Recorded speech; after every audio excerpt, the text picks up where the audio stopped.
What's going on, everybody? It's been a little while, but I'm working with a different camera and it's taking me more time to upload things, and I'm trying to edit it a little bit better because it doesn't have as long of a recording time. So I'm just learning to deal with that thing, and it's nicer though, so hopefully I'll get a mic for it and it'll be better anyway. In the meantime, this is easier, so I still want to use this format too on my desktop. So anyways, there's so much going on. You know, where do you even begin to start talking about how any of it makes sense now? It blows my mind that we're having some of the same arguments we've had for years, and that what even brings people to do these things? Because you think if we're geared for survival, if all this stuff I'm talking about with evolution and everything, how did we come to the point where we just destroy ourselves in mass amounts? Like, it doesn't make sense. So instead of going over the myriad of things that I could tell you about my opinions of how it could be better and how we could understand it, I'd rather just tell you how I go about understanding anything in these situations, and that's with empathy.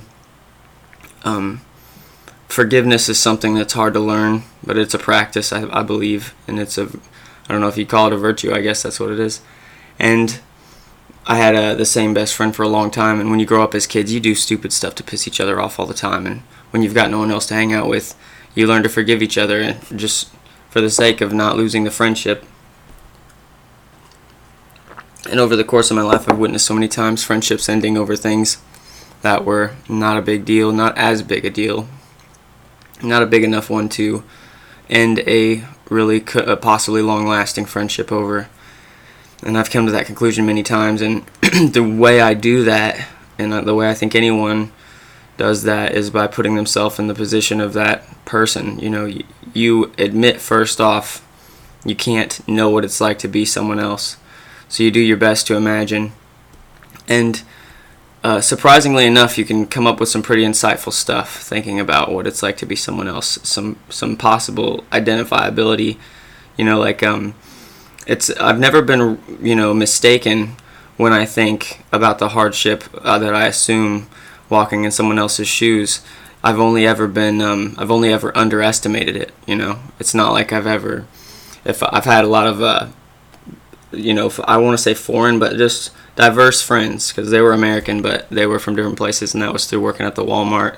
And there were so many colleges around that area that would bring in students from different places, and so accents were heavy and thick, and I learned to just understand everybody as they asked questions, because I worked at a McDonald's inside of one of Walmart, so there was a lot of traffic, and McDonald's is a worldwide company, so people recognize it. And so I loved meeting people from different places. They were just always interesting and awesome, and sometimes they were scary, and sometimes that was the joy of them. Sometimes it was because they were so gentle and still so scary on the outside. You realize these people, and by scary I mean old, there was a man that was dressed with a giant turban, and it had a jewel on it, and he was very dark skinned. You could tell he was from somewhere in the Middle East, and he would wear robes and had a necklace of a big chain, and his wife would be in the whole get up and everything, and they'd come in, and the only image it would put in my head is Jafar from Aladdin. I mean, he looked like a living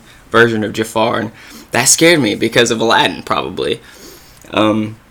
But he was never rude, he was never unpleasant, and I came to love interacting with him, because it was just made me feel like a more diverse person, getting to interact with people like this.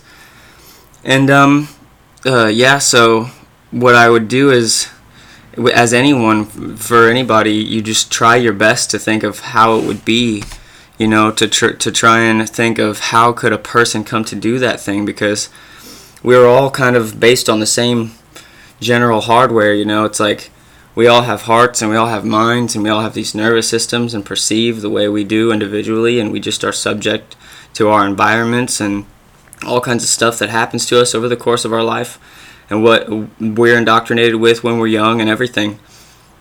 So you can't blame people all the time. I love Socrates, and he has this thing called the Socratic paradox, and I don't necessarily agree with that 100% of the time, that people don't always know that they're doing harm, but it is a lot of times out of ignorance, you know. A lot of times I feel like it is like they don't know what they're doing. And yeah, I just hope that in the future we, instead of learning, you know what, it just brought to my mind a perfect example, an episode of Joe Rogan with a gentleman, I can't remember his name, Dr. something, but he was talking about race, kind of race relations, the way we talk to each other, black and white people specifically.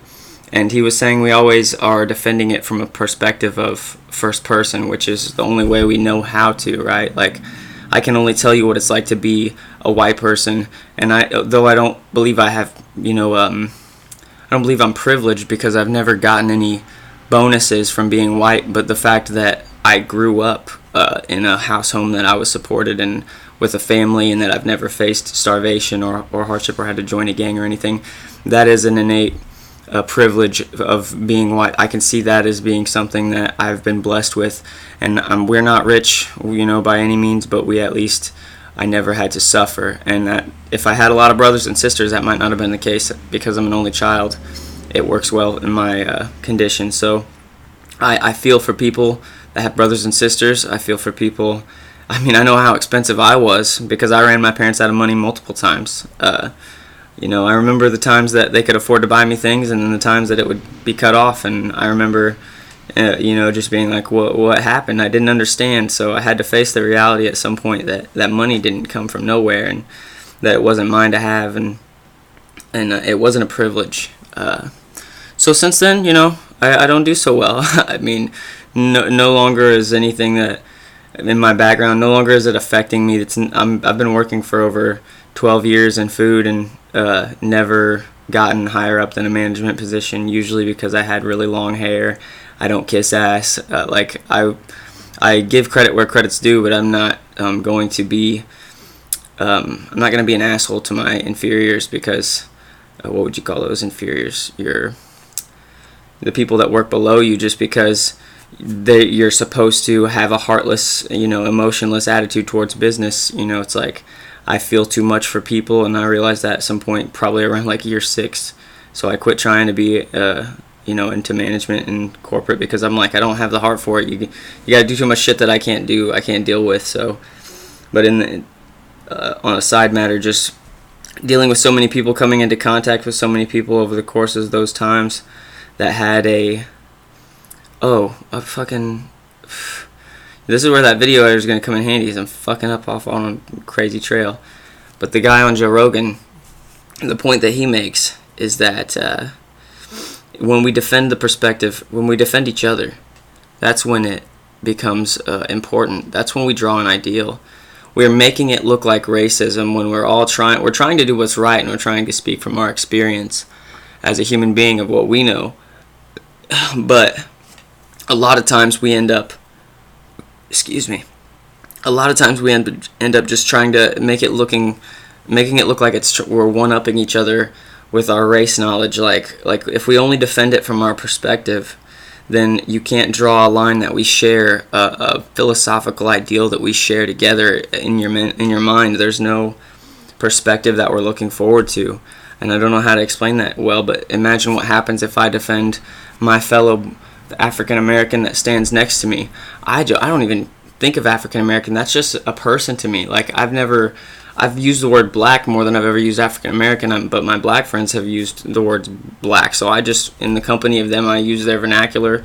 Like, the way they described themselves was the way I described them, so it never was an issue, you know what I'm saying? And I never used any words. I couldn't even bring myself to say those words in the context of a song or anything like that. I just, you know, it's just like, out of respect, I don't know what it's like. I don't know what it's like at all. So I do only what my social antenna tell me I'm allowed to do, which is respect them like human beings. Like, I'm not going to, like, so often we use comedy to talk about these touchy subjects, and it helps because, you know, back in the day you could say there's a specific way black people talk or act.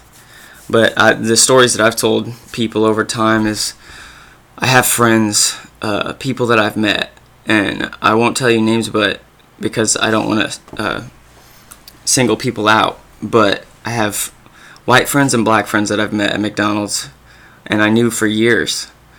And some of them grew up in there was a young black gentleman that grew up in Chicago, and he was pressured. As he tells me the stories of his childhood, he was pressured to not act white. It was like, in a black school around all black kids like himself, he was just like, any sign of him being a suburban, middle class kid was like discouraged. Any sign that he had a good education, that he spoke with proper English and enunciated, those things were discouraged, when he was little, because of who he was surrounded by. And he told me about that, because when he spoke with me, we shared so many ideals, like we shared so many opinions about things, and we had a really common level of, I think our consciousness was on the same level, because there were times that I would suggest something, like something he would be talking about, and I'd suggest something, and he would immediately realize that we'd be on the same page about a lot of things, and it was mind-boggling at the same time to both of us, that we could be on such a same page and come from such different places. I mean, as we're agreeing on everything, that's one thing that builds a friendship, but another thing is that you're getting to also hear the perspective of somebody completely unlike you, and somehow you've come to the same place in your heart of what's right and wrong. And I can honestly say I love that kid, and he went on to become a Marine. Badass mofo, okay? So then I had another friend. Anyway, he was a young white gentleman, and he had told me about the struggles of growing up in a place where he didn't have a lot of money, and times where his mother, I don't know what her work was, but it doesn't sound pleasant. And he would tell me that the only people that he had to look up to were the people with money in the neighborhood, the people that were helping people, and those were the pimps, the hustlers, the drug dealers. Those were the people that had the cars and the jewelry, and that had the money to vend out to the broke people in the neighborhood. Those were his first heroes. Talked about times that his siblings had to steal to keep him alive as a baby. How he spoke with such what would you say, casual tone when he talked about how you could quickly rob someone or anything like that, or he would. And you know what? The crazy thing was, the more that I spoke with him, and the more that we talked, the more I realized we were alike, the same, and we were both just kids trying to get a job and keep our job and make our lives better. And I forget my point, but there it's a total race reversal there, like from what people's common opinions are. And that's what we need to do is white people need to defend black people.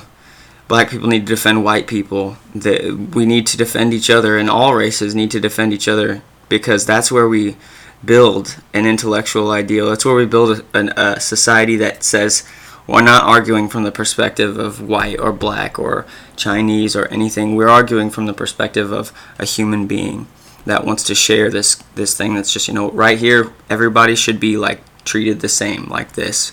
And the golden rule was written a long effing time ago.